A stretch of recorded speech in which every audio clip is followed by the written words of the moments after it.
हम लोग वचन में चलते हैं।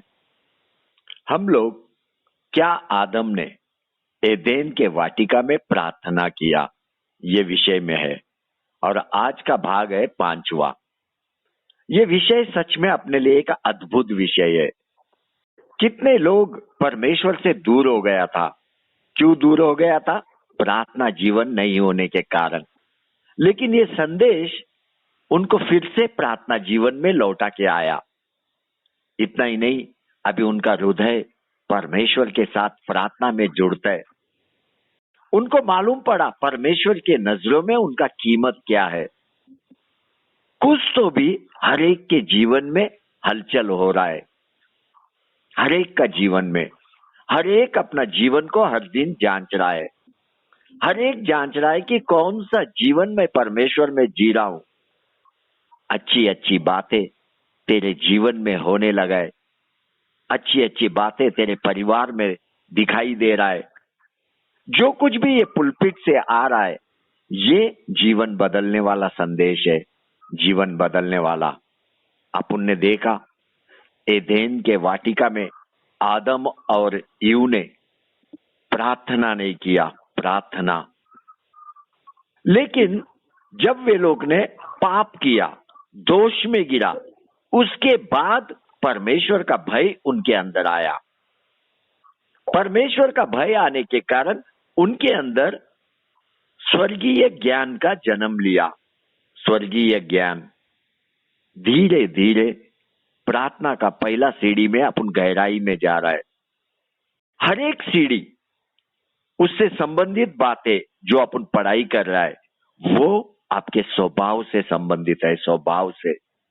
ये सीढ़ी दूसरा कुछ नहीं है, ये सब स्वभाव है। स्वभाव। ये स्वभाव को लेके आपको अपने जीवन में अमल करना है। अपने जीवन में अमल करना है।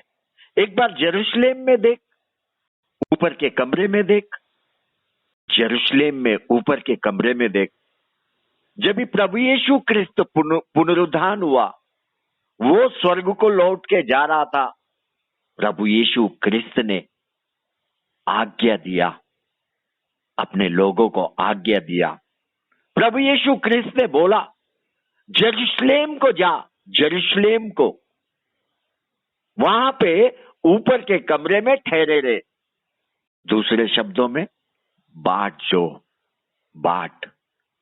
तब तक बाट जो, तब जब तक परमेश्वर का सामर्थ तेरे ऊपर उतर के नहीं आएगा।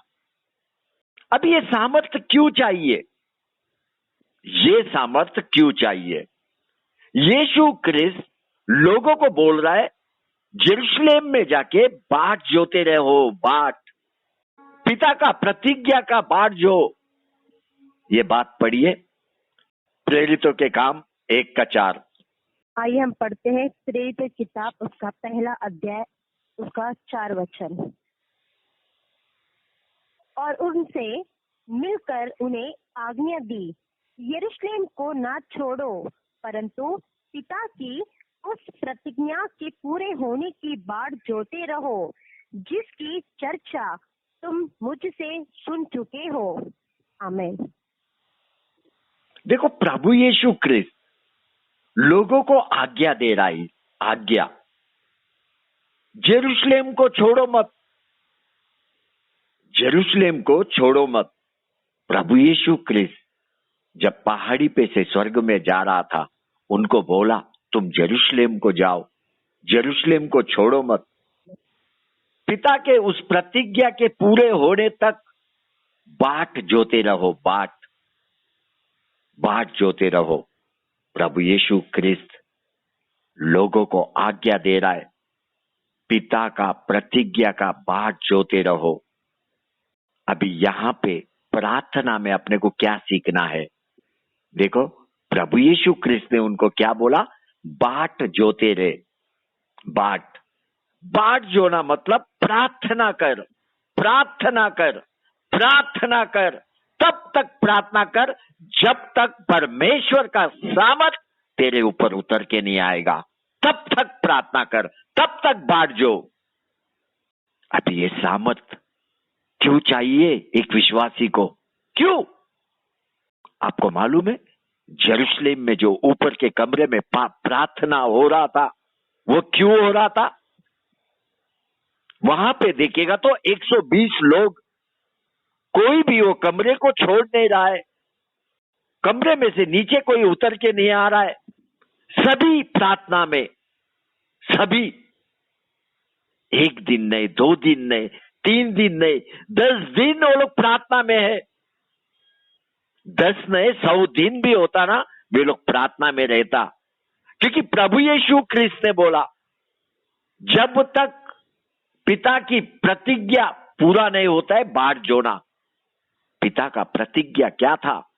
पिता का प्रतिज्ञा कि स्वर्ग से उसका सामर्थ को वो उनके ऊपर भेजेगा, पवित्र आत्मा को उनके ऊपर भेजेगा। अभी अपना सबको मालूम है, उन दिनों में इज़राइल में कई घटना हुआ, कई घटना। अगर अपन देखेगा, प्रभु यीशु ख्रिस्त ने पिता को छोड़ के पृथ्वी पे प्रवेश किया। पृथ्वी पे 33 साल पृथ्वी के ऊपर पिता का कार्य को, पिता का इच्छा को प्रभु यीशु ख्रिस्त पूरा कर रहा है, वो भी शरीर रूप में। शरीर प्रभु यीशु ख्रिस्त को देखेगा तो परमेश्वर का सामर्थ मार्गदर्शन कर रहा है। प्रभु यीशु ख्रिस्त को देखेगा तो सारे स्वर्ग के दूत प्रभु यीशु पे नजर लगाया हुआ है। नजर, यीशु ख्रिस्त पृथ्वी पे क्या कर रहा है? प्रभु यीशु ख्रिस्त पृथ्वी के ऊपर नगर नगर में सुवार्ता घोषित कर रहा है। वो लोगों को बता रहा है, मैं ही सत्य, मार्ग और जीवन हूं। मैं ही सत्य, मार्ग और जीवन हूं। कलीसिया, ध्यान से सुनो, समय आ गया, प्रभु यीशु ख्रिस्त को पृथ्वी पर से स्वर्ग में जाने का समय आ गया। प्रभु यीशु ख्रिस्त ने जो कार्य पृथ्वी के ऊपर शुरू किया, वो कार्य क्या है? प्रभु यीशु ख्रिस्त ही सत्य, मार्ग और जीवन है। हर एक को ये बात भूलना नहीं है। कोई तो आके प्रभु यीशु ख्रिस्त का कार्य को आगे लेके जाना है, किसी को तो जिम्मेदारी उठाना है, क्योंकि मेरा यीशु ख्रिस्त पृथ्वी पर से स्वर्ग में पिता के पास जा रहा है। पिता के पास प्रभु यीशु का कार्य जो पृथ्वी पे शुरू हुआ, उसको आगे भी बढ़ाना है। लेकिन प्रभु यीशु ख्रिस्त स्वर्ग में जाने से पहला अपने शिष्य को बुलाया, उनको बोला, यरूशलेम से लेकर सब जातियों में मन फिराव का और पापों की क्षमा का प्रचार उसी के नाम से किया जाए। प्रभु यीशु ख्रिस्त ने ये आज्ञा अपने शिष्य को दिया, ये जिम्मेदारी अपने शिष्य को दिया। देखो, अभी शिष्य को जब ये जिम्मेदारी प्रभु यीशु ख्रिस्त ने दिया, ये कार्य शुरू करने से पहला शिष्य को अपन कहां देखते हैं? ऊपर के कमरे में। सभी बाढ़ जो हो रहा है, सभी वहां पे प्रार्थना कर रहा है। प्रार्थना, यरूशलेम में ऊपर के कमरे में एक सामर्थी प्रार्थना हो रहा है। प्रभु यीशु ख्रिस्त का कार्य को आगे लेके जाने के लिए प्रार्थना महत्वपूर्ण है। प्रार्थना महत्वपूर्ण है। बाइबल बोलता है, वहां पे ऊपर के कमरे में 10 दिन तक वो लोग है प्रार्थना में। 10 दिन, 10वां दिन परमेश्वर का सामर्थी आत्मा उनके ऊपर आके ठहरा। प्रार्थना में जो बाट जोत है, प्रार्थना में जो बाट जोत है, उसके ऊपर मेरा परमेश्वर का आत्मा आके ठहरता है। हुराबा शखराबदा हल्लाराबदी, जीसस सूर शिखरामलारामदा हिल्लाराबदा। परमेश्वर का आत्मा उसके ऊपर आके ठहरता है। प्रार्थना में सीख, परमेश्वर का आत्मा का बाट जोड़ने को सीख। ये प्रार्थना का दूसरा सीढ़ी है। परमेश्वर में बाट जोड़ना प्रार्थना का दूसरा सीढ़ी है। ऊपर के कमरे में यरूशलेम में जब तक परमेश्वर का आत्मा उन पे उतरा नहीं, तब तक वे लोग बाट जो रहे थे। आमीन, आमीन, आमीन। यीशु क्रिस्त ने जो शब्द अपने शिष्यों को बोला, ये शिष्यों के लिए सीमित नहीं है। मैं आपको बताता है, ये शब्द शिष्यों के लिए सीमित नहीं है। जब प्रभु यीशु क्रिस्त स्वर्ग में जा रहा था, उस समय में 500 लोग देख रहा था प्रभु यीशु को, 500 लोग। और ऊपर के कमरे में अपन देखेगा तो 109 लोग और ये 11 शिष्य, 120 लोग है। बाकी सब कहां चला गया पता नहीं। उनको प्रार्थना नहीं करना है, उनको प्रभु यीशु क्रिस्त का जो कार्य है उसको आगे नहीं लेके जाना है, आगे नहीं लेके जाना है। यहां पे 120 लोग प्रार्थना कर रहा है। अभी प्रभु यीशु का जो कार्य है, प्रभु यीशु क्रिस्त का जो शब्द है, ये 120 लोगों के लिए सीमित नहीं है। ये हर वो जो यीशु क्रिस्त में विश्वास करता है उसके लिए ये, उसको भी ये जिम्मेदारी है। उसके लिए प्रभु यीशु क्रिस्त का शब्द है। प्रभु यीशु ने बोला, यरूशलेम से लेकर सब जातियों में मन फिराव का और पापों की क्षमा का प्रचार उसी के नाम से किया जाए। पढ़िए ये बात, लूक 24 चैप्टर 47 वर्स। आइए हम पढ़ते लूका उसका अध्याय उसका 47। यरूशलेम से लेकर सब जातियों में मन फिराव का और पापों की क्षमा प्रचार उसी के नाम से किया जाएगा। यीशु क्रिस्त के शब्द को देखो। यीशु क्रिस्त यहाँ पे अपने को बोल रहा है, यरूशलेम में प्रचार को शुरू करो, यरूशलेम में, और इसको सब जातियों में लेके जाओ, सब जातियों में। सुवार्ता सब जाति में जाना है। यरूशलेम में से पूरा पृथ्वी पे जाना है, पृथ्वी पे। सुवार्ता क्या घोषित करना है? मन फिराव का सुवार्ता और पापों की क्षमा का प्रचार करना है। लेकिन प्रभु यीशु क्रिस्त के नाम से, प्रभु यीशु क्रिस्त के नाम से आज कई विश्वासी, उनके हृदय में प्रश्न है, कौन सा काम मैं प्रभु यीशु क्रिस्त के राज्य के लिए करूं? ऐसा कई विश्वासी है। ये तेरे लिए उत्तर है।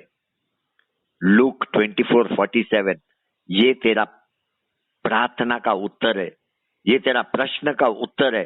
तुझे प्रभु यीशु क्रिस्त का कार्य को आगे बढ़ाना है। तुझे प्रभु यीशु क्रिस्त ने दिया हुआ जिम्मेदारी को आगे लेके जाना है। जाति जातियों में प्रथम तू जहां रहता है, अपने घर में देख, उन तक ये वचन पहुंचना चाहिए। अपने अड़ोस पड़ोस में देख, उन तक ये वचन पहुंचना चाहिए। अपने पूरे शहर में देख, उन तक ये वचन पहुंचना चाहिए। जिम्मेदारी तेरा है, जिम्मेदारी तेरा है। अभी ये जिम्मेदारी कौन उठाता है? यीशु क्रिस्त पृथ्वी से स्वर्ग में गया, जिम्मेदारी दे के गया। जिम्मेदारी दे के, आपको मालूम है ये जिम्मेदारी कौन उठाता है? जो प्रार्थना में बाट जोतने को सीखता है वो उठाता है। जो प्रार्थना में बाट जोता है ना, वो ही उठाता है। क्योंकि प्रभु यीशु क्रिस्त का कार्य करने के लिए परमेश्वर का सामर्थ्य का जरूरत है, पवित्र आत्मा का मदद का जरूरत है, योग्य मार्गदर्शन का जरूरत है, योग्य मार्गदर्शन का जरूरत है। आपको मालूम है, पुराना नियम में दावीद ने प्रभु यीशु क्रिस्त के विषय में भविष्यवाणी किया। ये बात अपने को भजन संहिता 110:1 में देखने को मिलता है। पढ़िए बेटा, पढ़िए, एक बार सबको मालूम होने दो। हम पढ़ते हैं भजन संहिता 110 अध्याय उसका पहला वचन। मेरे प्रभु से यह वाणी है, तू मेरे दाहिने हाथ बैठा, जब तक कि मैं तेरे शत्रुओं को तेरे चरणों की चौकी ना कर दूं। देखो, हिंदी में पूरा ट्रांसलेशन किया नहीं गया। इंग्लिश में कैसा लिखा है मैं आपको बताता है। The Lord said unto my Lord, मतलब हिंदी में कैसा होना चाहिए? मेरा प्रभु ने मेरे प्रभु से कहा, मेरा प्रभु ने मेरे प्रभु से कहा कि तू मेरे दाहिने हाथ बैठ, जब तक मैं तेरे शत्रुओं को तेरे चरणों की चौकी ना कर दूं। आप लिख के रखो ये बाइबल में ऊपर, मेरा प्रभु ने मेरे प्रभु से कहा। यहां पे दावीद यीशु ख्रिस्त के विषय में बता रहा है। अभी कैसा मुमकिन है दावीद को प्रभु यीशु ख्रिस्त के विषय में भविष्यवाणी करना? दावीद पवित्र आत्मा का मदद से भविष्यवाणी कर रहा है। अभी एक बात स्पष्ट है, जो कोई प्रभु में अपना समय को बिताएगा, जो प्रभु में बाट जोएगा, उसी को परमेश्वर का सामर्थ्य प्राप्त होगा। दावीद का प्रार्थना, सुंदर प्रार्थना, सुंदर। एक बार पढ़िए भजन संहिता 51, पूरा चैप्टर पढ़िए 1 to 19। ये दावीद का प्रार्थना है। सभी ध्यान से सुनना, क्योंकि मैं पूरा वचन समझाने वाला नहीं है। आइए हम पढ़ते हैं भजन संहिता 51 अध्याय 1 से 19 वचन। हे परमेश्वर, अपनी करुणा के अनुसार मुझ पर अनुग्रह कर, अपनी बड़ी दया के अनुसार मेरे अपराधों को मिटा दे। मुझे भली भांति धोकर मेरे अधर्म दूर कर और मेरा पाप कारा मुझे शुद्ध कर। मैं तो अपने अपराधों को जानता हूँ और मेरे पाप निरंतर मेरी दृष्टि में रहते हैं।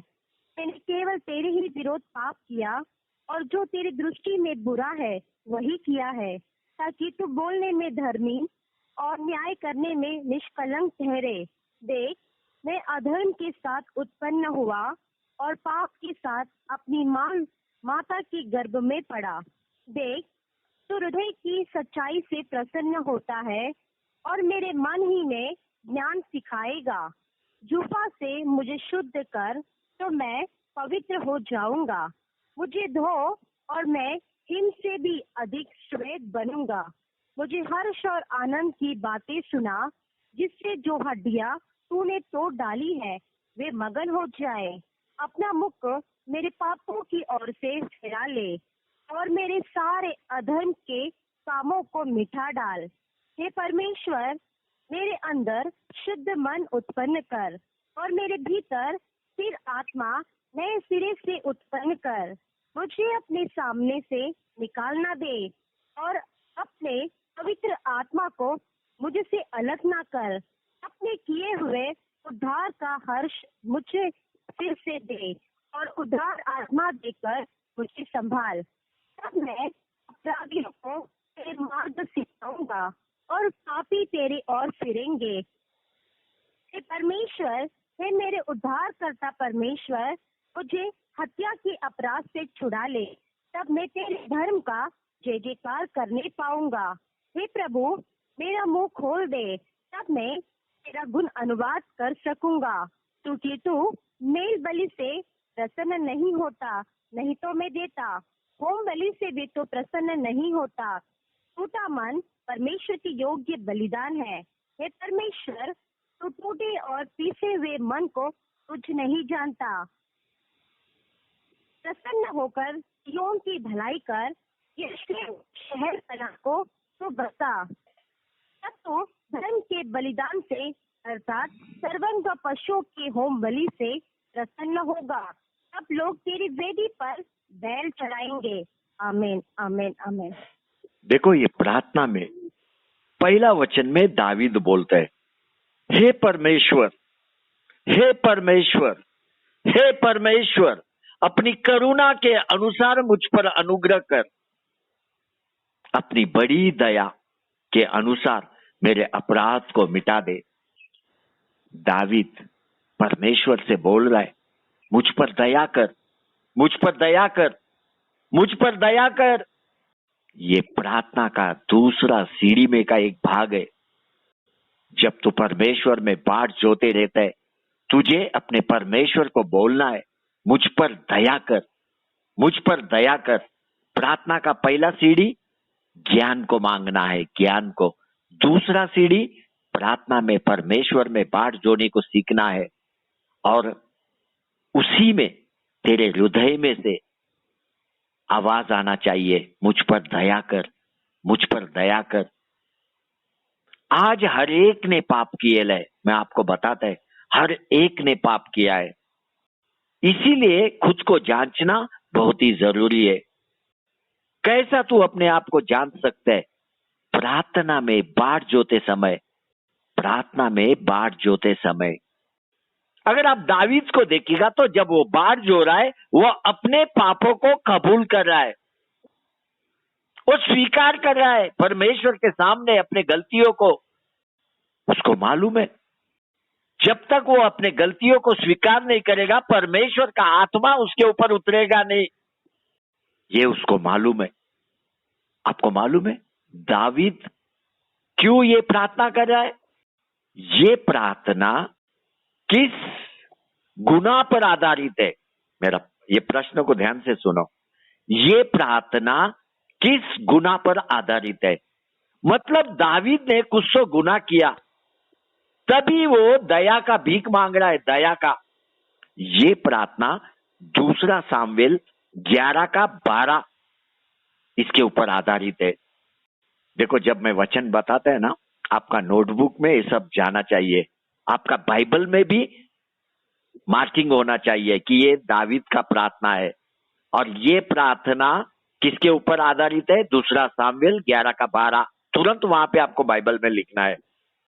2 सामुएल 11:12 में दावीद ने पाप किया बत्शेबा के साथ, पाप। इतना ही नहीं, उसने अपना सेना का मुखिया को उरिया के हाथ से एक चिट्ठी भेजा। क्या लिखा चिट्ठी में? उरिया को युद्ध के अंदर सबसे आगे रख। क्यों? अभी ये यूरिया है कौन? यूरिया बेर्शेबा का पति है। अभी दावीद का मन में यूरिया मरेगा तो दावीद बेर्शेबा से विवाह करेगा, ये उसका योजना है। ये दावीद का गुनाह और पाप है, पाप। लेकिन दावीद ने अपने जीवन को जांचा, प्रार्थना में जांचा।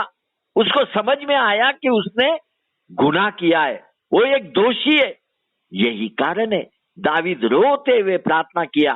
भजन संहिता 51:1 में वो बोलता है, हे परमेश्वर, हे परमेश्वर, अपनी करुणा के अनुसार मुझ पर अनुग्रह कर, अपनी बड़ी दया के अनुसार मेरे अपराधों को मिटा दे, मेरे अपराधों को मिटा दे।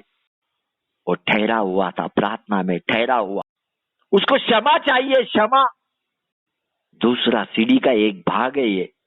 2 सीढ़ी के भाग में जब तू प्रवेश करता है, ठहरे रहने के समय में, वो समय में तुझे अपने पाप को स्वीकार करना है, वो समय में परमेश्वर तुझे क्षमा करना है।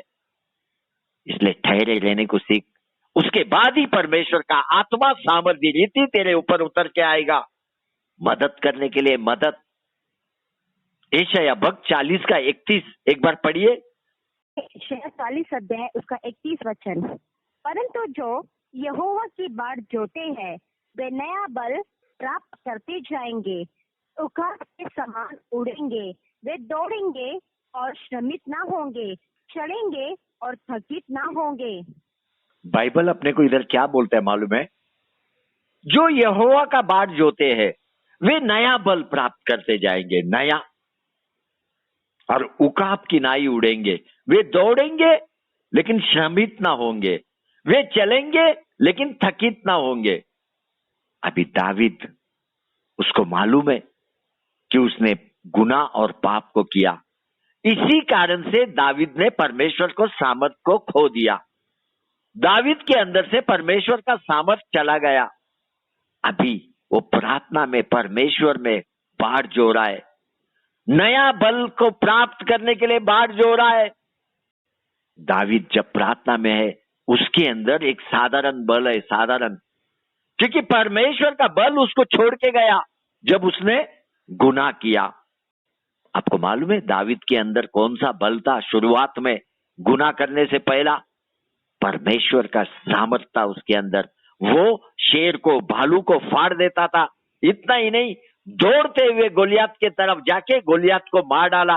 वो दौड़ता था लेकिन श्रमित नहीं होता था।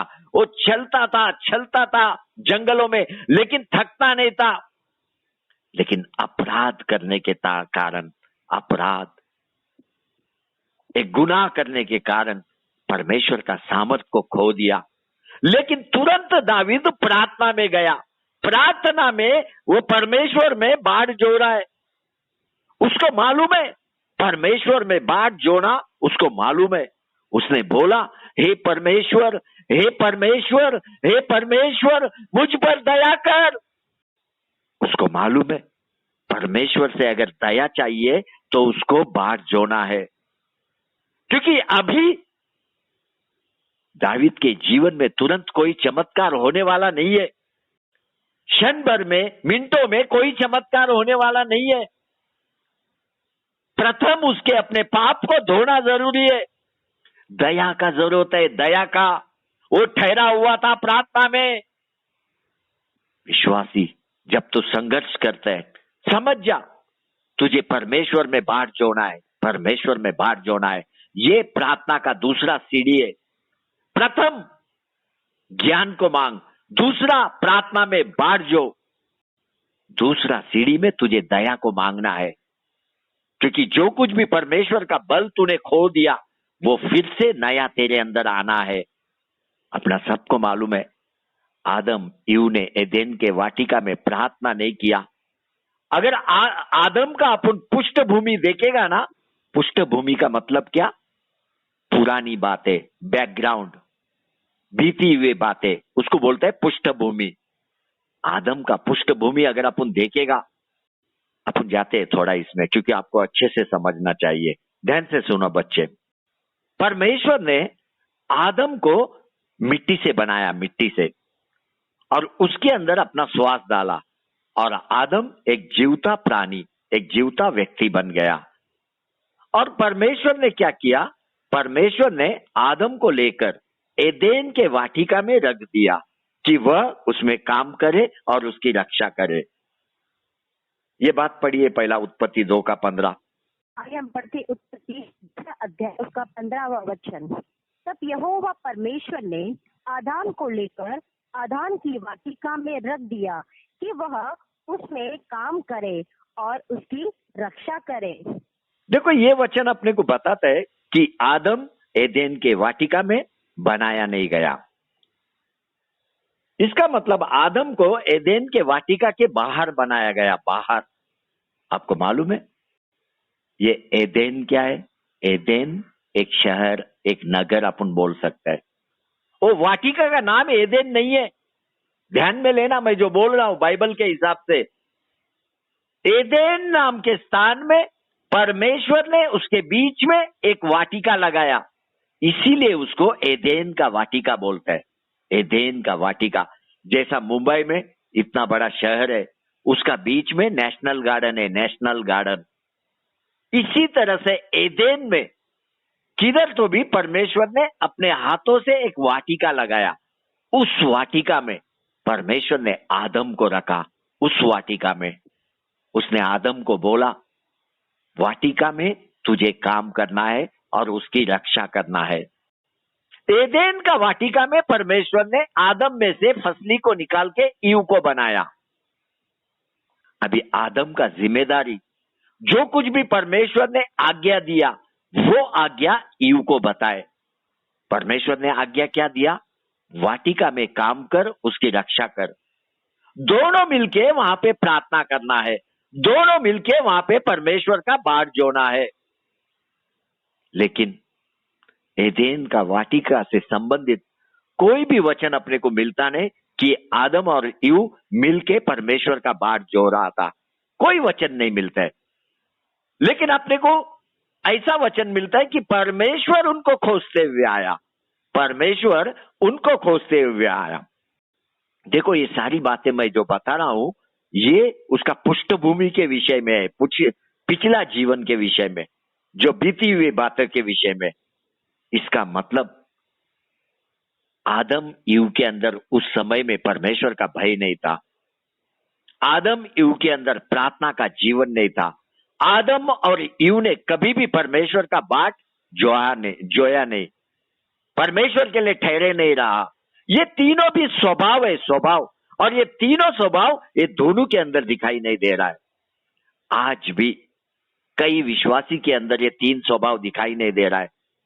अगर किसी के अंदर प्रार्थना का स्वभाव दिखाई दे रहा है तो भय का स्वभाव नहीं है, बाट जोड़ने का स्वभाव नहीं है। अगर किसी में भय और प्रार्थना का जीवन है तो बाट जोड़ने का स्वभाव नहीं है। कोई ना कोई स्वभाव चूक रहा है विश्वासी। अगर उत्पत्ति का 3:8 में अपन देखेगा, परमेश्वर वाटिका में शाम के समय में ठंडे में चल के आ रहा है। परमेश्वर का चल के आने का आवाज को आदम और ईव ने सुना। जैसे ही परमेश्वर आने का आवाज को सुना, ये छुपने लगे। इनको परमेश्वर का उपस्थिति नहीं चाहिए। अभी इनका परिस्थिति को देखो, परमेश्वर का सामर्थ उनके पास चल के आ रहा है, परमेश्वर का सामर्थ उनके पास चल के आ रहा है, लेकिन ये दोनों चुप रहा है। क्यों? प्रार्थना जीवन नहीं है। प्रार्थना जीवन, परमेश्वर में ठहरे रहने का स्वभाव नहीं है। उनके अंदर कुछ है तो वो खाली परमेश्वर का भय है। भय। कलीसिया, मैं जो सिखा रहा हूं क्या आपको समझ में आ रहा है? भय के साथ तेरे अंदर प्रार्थना जरूरत है। प्रार्थना के साथ तेरे अंदर परमेश्वर में ठहरे रहने का गुण का जरूरत है। उसके बाद ही परमेश्वर का आत्मा तेरे ऊपर उतरेगा। ईव का स्वभाव को देखो, जब उसने अच्छे बुरे पेड़ का फल को देखा, तुरंत उसके मन में आया कि ये फल खाने के लिए अच्छा है, मन भावु है। दृष्टि लगा के देख रही थी, दृष्टि लगा के उसके मन में आया बुद्धि देने के लिए चाहने योग्य भी है। उसने पेड़ से तोड़कर खाया और अपने पति को भी दिया और उसने भी खाया। अभी ये वचन के अनुसार अगर अपन देखेगा, ईव के अंदर संयम नहीं है, धीरज नहीं है। जिसके अंदर संयम और धीरज नहीं है वो परमेश्वर में बाट जोड़ना कठिन है। ईव परमेश्वर में बाट नहीं जोड़ रहा है। जो कुछ भी ईव वहां पे ये वचन में कर रहा है सब जल्दी जल्दी में कर रहा है। वहां पे आदम भी खड़ा है। अगर वो चाहती तो आदम अपने पति के साथ चर्चा कर सकती थी। देख ये फल अच्छा है, क्या अपन तोड़ के खाते हैं, वो पूछ सकती थी। संयम नहीं, धीरज नहीं। दोनों मिलके आदम ईव वहां पे प्रार्थना कर सकते थे, लेकिन उन्होंने प्रार्थना के विषय में कभी परवाह नहीं किया। इतना ही नहीं, दोनों मिलके शाम होने तक ठहर सकता था, क्योंकि उनको मालूम था शाम को परमेश्वर आता है भेंट करने को। ये गुण भी उनके अंदर दिखाई नहीं दिया। एक भी गुण उनके अंदर दिखाई नहीं दे रहा है। सब कुछ जल्दी जल्दी जल्दी जल्दी, पटापट पटापट। कितना जल्दी जल्दी किया, ये वचन पढ़ो एक बार, आपको समझेगा कितना पटापट किया। उत्पत्ति का किताब 3:6 पढ़िए। आइए हम पढ़ते उत्पत्ति 3 अध्याय उसका 6 वचन। अतः जब स्त्री ने देखा कि उस वृक्ष का फल खाने के लिए अच्छा और देखने में मन भावु और बुद्धि देने के लिए चाहने योग्य भी है, तब उसने उसमें से तोड़कर खाया और अपने पति को भी दिया और उसने भी खाया। देखो ये वचन उसका स्वभाव को बताता है, ईव का स्वभाव को। सब कुछ जल्दी जल्दी जल्दी जल्दी जल्दी, धीरज नहीं, संयम नहीं। आज का दुनिया के तरफ भी देखेगा ना, ईव से भी ज्यादा फास्ट हो गए है, मोर फास्ट देन ईव। क्या आपको मालूम है ये दुनिया का लोग इतना तेज क्यों हो गया? क्योंकि इनके अंदर प्रार्थना नहीं है, प्रार्थना नहीं। इनका हृदय को देखेगा तो सूखा हुआ है। अब देखो चाहिए तो कितना फास्ट हो गया है ये दुनिया का लोग। इनके अंदर आपको प्रार्थना दिखाई नहीं देगा, क्योंकि प्रार्थना हमेशा आपके जीवन को स्थिर करता है, स्थिर। अगर अपन लोगों के मन के तरफ देखेगा, ऐसा लगता है शाऊल का जैसा मन है इनका, शाऊल का जैसा। कोई तो इनके मन को नियंत्रण कर रहा है, कोई तो। सभी के सभी लोग आपे के बाहर है। शाऊल को देखेगा तो उसका मन का नियंत्रण शैतान ने किया। ये शाऊल को मालूम नहीं कि वो क्या कर रहा है। शाऊल के जीवन को अगर अपन पढ़ाई करेगा, अचानक दावीद को भरपूर प्रेम कर रहा है, भरपूर। अचानक इतना जलन अंदर होने के बाद भी अपना बेटी को दावीद को देने को तैयार है। अचानक देखेगा तो दावीद को नफरत भी कर रहा है। अचानक भाला उठा के दावीद को मार भी रहा है। लोगों का जीवन अगर पढ़ाई करना है ना, किसी सिग्नल पे खड़ा रहे, तू लोगों का जीवन को पढ़ाई करेगा। बम्बई में अच्छा से पढ़ाई कर सकता है लोगों का जीवन को। सिग्नल के ऊपर कार में वो लोग रहते हैं ना, लाल सिग्नल गिरा हुआ रहता है, लाल, लेकिन पीछे का कार वाला हॉर्न दबाते रहता है, पा पा पा। अरे लाल सिग्नल है सामने। उसके अंदर धीरज संयम नहीं है, बाट जोने का स्वभाव नहीं है, वो घाई में और भी तेजी में है। आज किसी मनुष्य को भी अगर तू देखेगा ना, वो बोलते है क्या देखते है रे, इतना दूषित हो गए मनुष्य का मन, मनुष्य का स्वभाव। एक मनुष्य को देखने का गुनाह है क्या? लेकिन आज अगर आप मनुष्य को देखेगा तो ये गुनाह हो गया। मेरा यीशु क्रिस्त ने बोला एक दूसरे को प्रेम करो, मेल मिलाप रखो, जैसा अपने को प्रेम करता है उसी तरह से दूसरे को भी प्रेम कर। लेकिन पृथ्वी का लोगों को देखेगा तो प्रभु यीशु क्रिस्त के शब्द के विरोध में चल रहा है। घर में भी दिखेगा, परिवार में एक दिन भरपूर प्रेम, सब कुछ अच्छा, अचानक क्या होता है दूसरा दिन दोनों का बातचीत बंद। ये वातावरण घर में भी देखने को मिल रहा है। कई लोग ये ऐसा स्वभाव के कारण अपना जीवन को भयंकर बनाते जा रहा है। ये सब क्यों? तेज जीवन के कारण। तेज, अभी ये तेज जीवन किधर से आता है? प्रार्थना नहीं होने के कारण। प्रार्थना, परमेश्वर में ठहरे रहने को सीख, परमेश्वर में ठहरे रहने को सीख। देखो, प्रार्थना में आपका परिवार का आशीर्वाद छुपा हुआ है, प्रार्थना में आपका स्वस्थता छुपा हुआ है, प्रार्थना में आपका जीवन छुपा हुआ है, प्रार्थना में आर्थिक बहुतायत छुपा हुआ है, प्रार्थना में विवाह का संबंध छुपा हुआ है, प्रार्थना में गर्भ का फल छुपा हुआ है, प्रार्थना में अनंतकाल का जीवन छुपा हुआ है, प्रार्थना में सारे समस्या का हल छुपा हुआ है।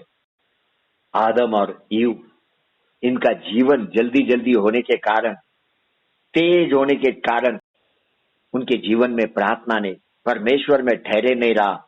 इसी कारण से परमेश्वर का शब्द आदम ईव को आया। उत्पत्ति 3:16 से 19 में परमेश्वर ने ईव को बोला, मैं तेरी पीड़ा और तेरे गर्भवती होने के दुख को बहुत बढ़ाऊंगा। तू पीड़ित होकर बालक उत्पन्न करेगी और तेरी लालसा तेरे पति की ओर होगी और वह तुझ पर प्रभुता करेगा। इसके बाद परमेश्वर ने आदम को बोला, तूने जो अपनी पत्नी की बात सुनी और जिस वृक्ष के फल के विषय में मैंने तुझे आज्ञा दी थी कि तू उसे न खाना, उसको तूने खाया है, इसलिए भूमि तेरे कारण शापित है। तू उसकी उपज जीवन भर दुख के साथ खाया करेगा और वह तेरे लिए कांटे और उटकटारे उगाएगी और तू खेत की उपज खाएगा और अपने माथे के पसीने की रोटी खाया करेगा और अंत में मिट्टी में मिल जाएगा, क्योंकि तू उसी में से निकाला गया। तू मिट्टी तो है और मिट्टी ही में फिर मिल जाएगा। परमेश्वर का शब्द आदम और ईव को आया प्रार्थना नहीं होने के कारण। अभी दोनों भी परमेश्वर के उपस्थिति में है, दोनों भी एदेन के वाटिका में है। परमेश्वर ने बोला था आदम को, एदेन के वाटिका में काम कर और इसकी रक्षा कर, मतलब प्रार्थना कर, प्रार्थना बाढ़ जोते रहे। लेकिन एक दुख का बात अपन देखने को मिलता है उत्पत्ति 3:23 में, बहुत ही दुख का बात है। जिस मिट्टी से परमेश्वर ने आदम को बनाया, फिर से परमेश्वर ने उसी मिट्टी पे आदम को रख दिया खेती करने के लिए, उसी मिट्टी पे, उसी मिट्टी पे। बहुत ही दुख का बात है। पढ़िए उत्पत्ति 3:23। आइए हम पढ़ते उत्पत्ति 3 अध्याय उसका 23 वचन। इसलिए यहोवा परमेश्वर ने उसको आदान की वाटिका में से निकाल दिया कि वह उस भूमि पर खेती करे जिसमें से वह बनाया गया था। देखो, कल मैंने एक साक्ष्य दिया, मैंने आपको बोला परमेश्वर ने मेरे को बताया कौन सा मिट्टी लेके आदम को बनाया। आपको मैं बताता है, परमेश्वर ने मिस्र देश के बीच में से मिट्टी लिया, मिस्र देश के बीच में से, और आदम को मिस्र देश में बनाया। उसके बाद आदम को एदेन के वाटिका में रखा। मिस्र देश में एक गीजा नाम का जगह है। गीजा नाम का जगह है। उस गीजा नाम के जगह से परमेश्वर ने मिट्टी लिया हुआ है और वहां पे परमेश्वर ने क्योंकि अपन देखते हैं जब प्रभु यीशु क्रिस्त बालक पृथ्वी पे था, तभी हेरोद राजा, हेरोद सभी बच्चों को मार रहा था, 2 साल से नीचे का सभी बच्चों को। उस समय में देवदूत आके मां मरियम को, जोसेफ को बोला कि यीशु क्रिस्त को लेके मिस्र देश में जाने के लिए बोला। और किधर तो भी मुझे ऐसा लगता है कि प्रभु की यीशु क्रिस्त, उसके माता पिता गीजा नाम के जगह में, जहां पे आदम को बनाया गया, जहां का मिट्टी परमेश्वर ने उपयोग किया, उसी स्थान में ये लोग हेरोद राजा से छुपे हुए थे। आगे इस विषय में अगर पवित्र आत्मा मुझे और भी बातों को देगा, अपन इसके ऊपर मैसेज लेके आएगा।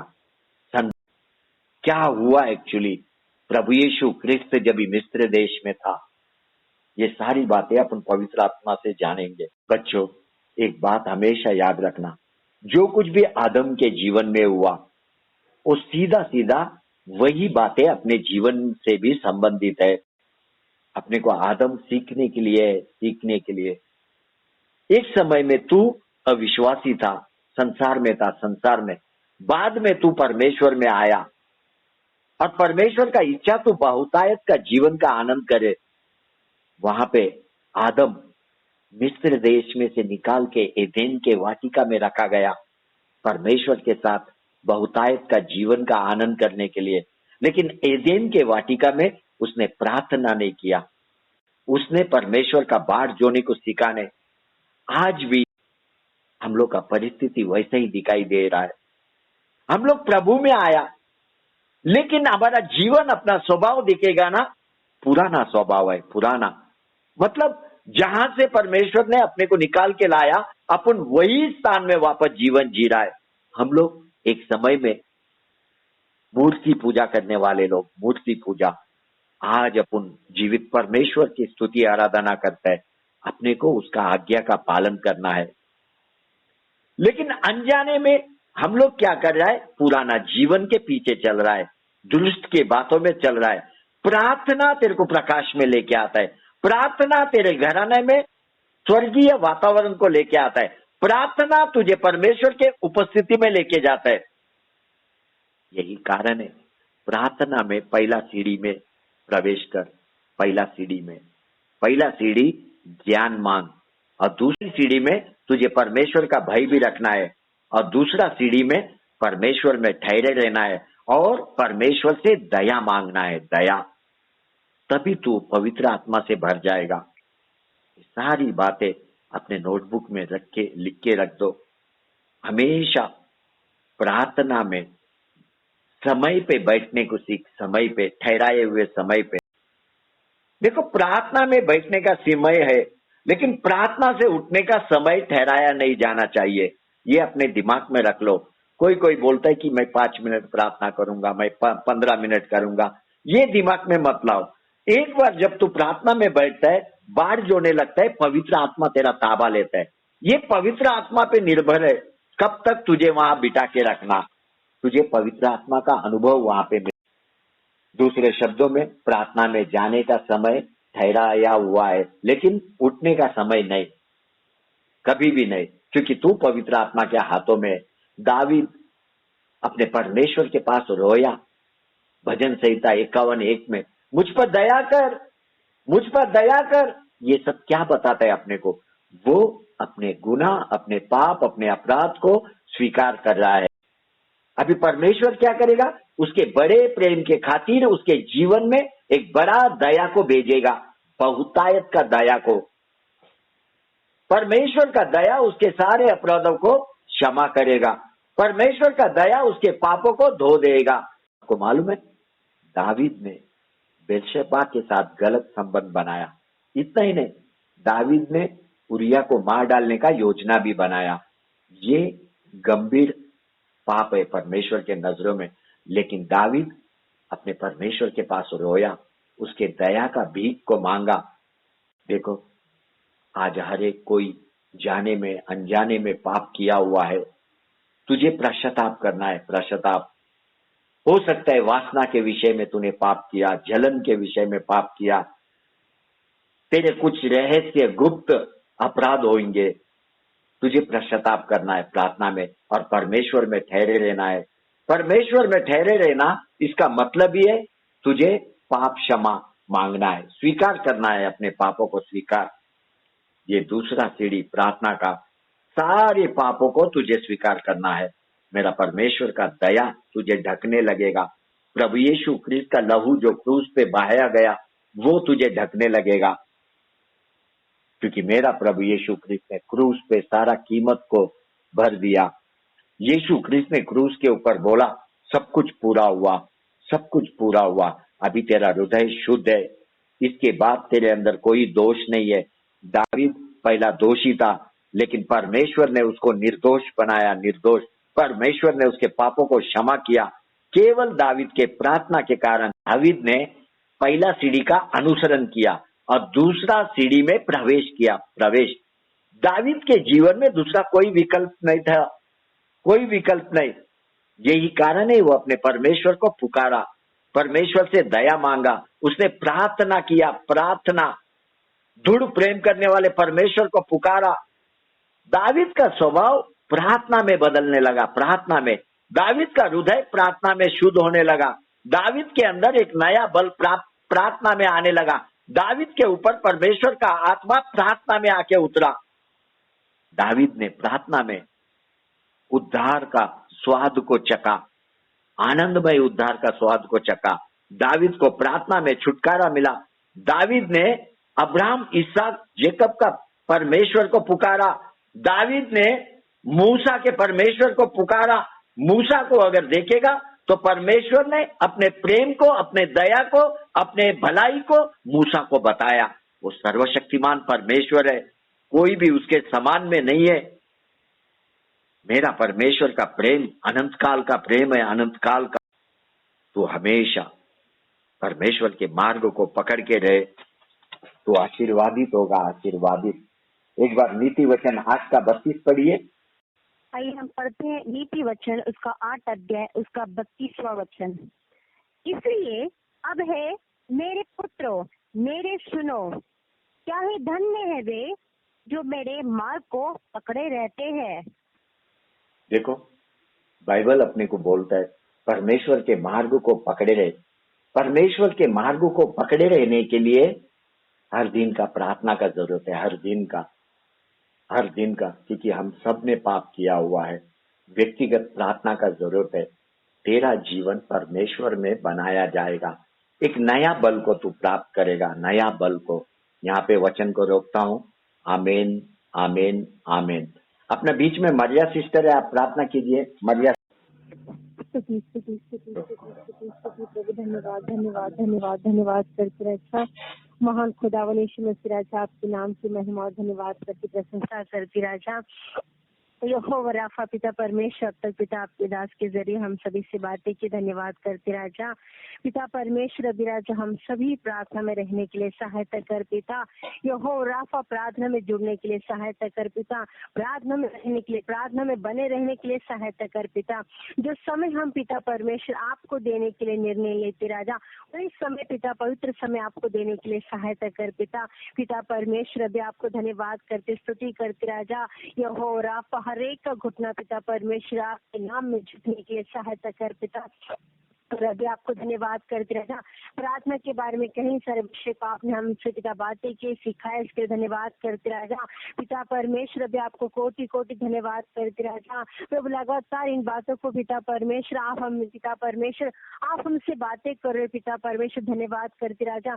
हाँ पिता, कई लोग प्रार्थना नहीं कर पा रहे पिता, पर आपके दास के वचनों के द्वारा उनके जरिए आप जो बातें करे पिता, हर एक अपने निर्णय को पिता परमेश्वर अभी राजा, जो वो पिता कमजोर चुके पिता परमेश्वर प्रार्थना में पिता अपने निर्णय को बदल के आप में पिता ज्यादा समय लेने के लिए प्रभु हर एक पिता परमेश्वर हृदय से पश्चाताप करें से धन्यवाद करते राजा।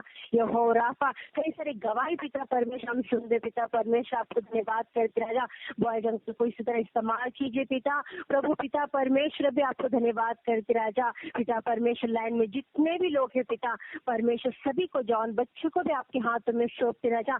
हर एक पिता परमेश्वर वचन को सुनकर वचन के अनुसार चलने के लिए सहायता कर पिता। रबी धन्यवाद करते राजा। हर दिन पिता वचन को हम स्मरण करते रहने के लिए सहायता कर पिता। धन्यवाद करते राजा। पिता परमेश्वर आपकी नाम की महिमा करते राजा। हमारा लक्ष्य केवल प्रार्थना होने के लिए सहायता कर पिता। रबी धन्यवाद करते राजा। सब कुछ आपके हाथों में सौंपते पवित्र आत्मा, आपको कोटि कोटि धन्यवाद करते राजा। आज सुंदर रीति से आपने बहुत सारी बातों को सिखाया, इसके लिए धन्यवाद करते राजा। महिमा करते हर एक परिवार में शांति समाधान होने के लिए, प्रार्थना जीवन होने के लिए सहायता कर पिता। धन्यवाद करते राजा। महिमा आप ही को देते हुए ये छोटी प्रार्थना प्रभु यीशु मसीह के नाम से मांगती सुनर कबूल कीजिए पिता। आमीन आमीन आमीन आमीन। छोटी सी गवाही है कि मैं जो आज बचपन में बैठी प्रार्थना बैठी थी, वचन सुनने में बहुत मन लगा था। इस प्रभु की बहुत बहुत धन्यवाद करती हूँ। इस प्रभु का वचन हमको बहुत अच्छा लगा, हमारे हृदय में समा गया है कि हम भी ऐसे चलें, पाप हमसे कभी न हो और मेरे पाप को क्षमा करे परमेश्वर। मैं प्रभु का धन्यवाद करती हूँ और पास्टर अम्मा को धन्यवाद करती हूँ और जितने भी भाई है सबको मैं धन्यवाद और प्रभु जी का लाख लाख धन्यवाद करती हूँ। आमीन।